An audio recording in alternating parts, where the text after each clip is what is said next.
Hi, and welcome to a brief info session on the history of psychology. Do you remember the old question, what came first, the egg or the chicken? Was it the chicken? No, the egg. Maybe the chicken. Just like this question, everyone gets their dates mixed up when wondering about the history of psychology. Well, this short summary will help you remember the major events in psychology as I take you along a short journey through the course of its history. For this escapade, we will start with the founding of the first experimental laboratory of psychology all the way to 1935, when Gestalt psychology made its big debut.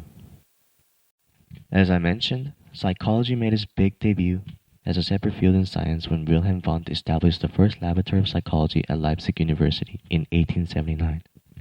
Many would agree that this was the formal beginning of the study of human emotions, behaviors, and cognition.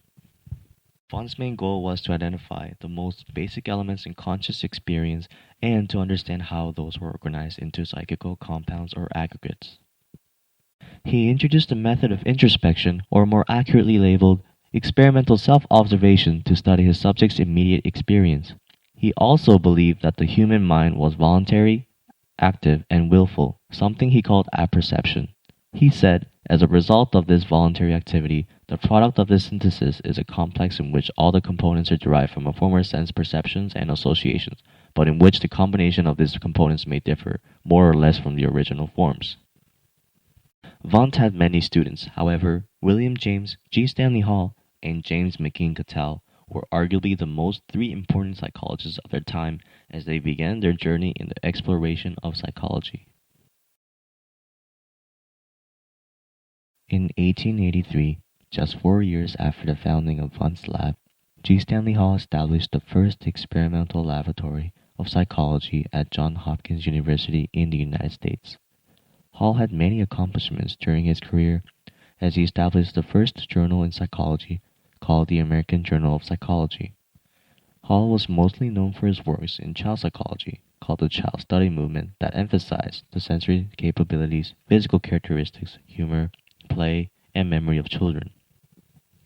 Although this movement was never successful, his contributions laid the foundations for modern lifespan of developmental psychology.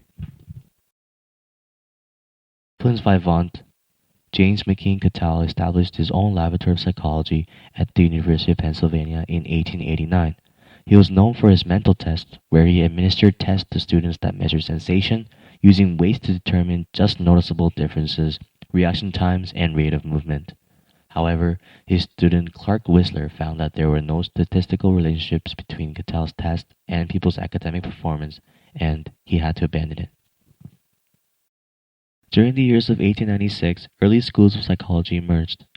Structuralism was the first school of psychology that focused on breaking down mental processes into the most basic components. Even though Wundt had been practicing it for many years, it was his student Edward B. Titchener who first described the school of thought.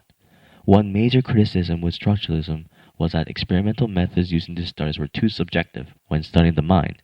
So William James formed functionalism to explain the mental processes in a more systematic and accurate manner. Influenced heavily by Charles Darwin, functionalists focused their attention on individual behavior and purpose of consciousness. In 1913, John B. Watson published a book called Psychology as Behavior to promote the idea of behaviorism. He speculated that introspection had many limitations when conducting an experiment because it lacked objectivity, as a robot report of the subject could not be verified by other scientists.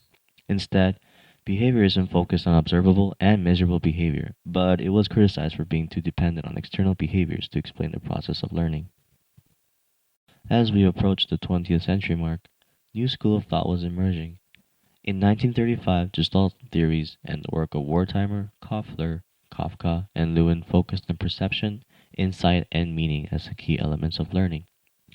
Although Gestalt psychology was not as prominent as the other school of thought, psychologists nowadays acknowledge Gestalt theories as one of the most fundamental building blocks of psychology.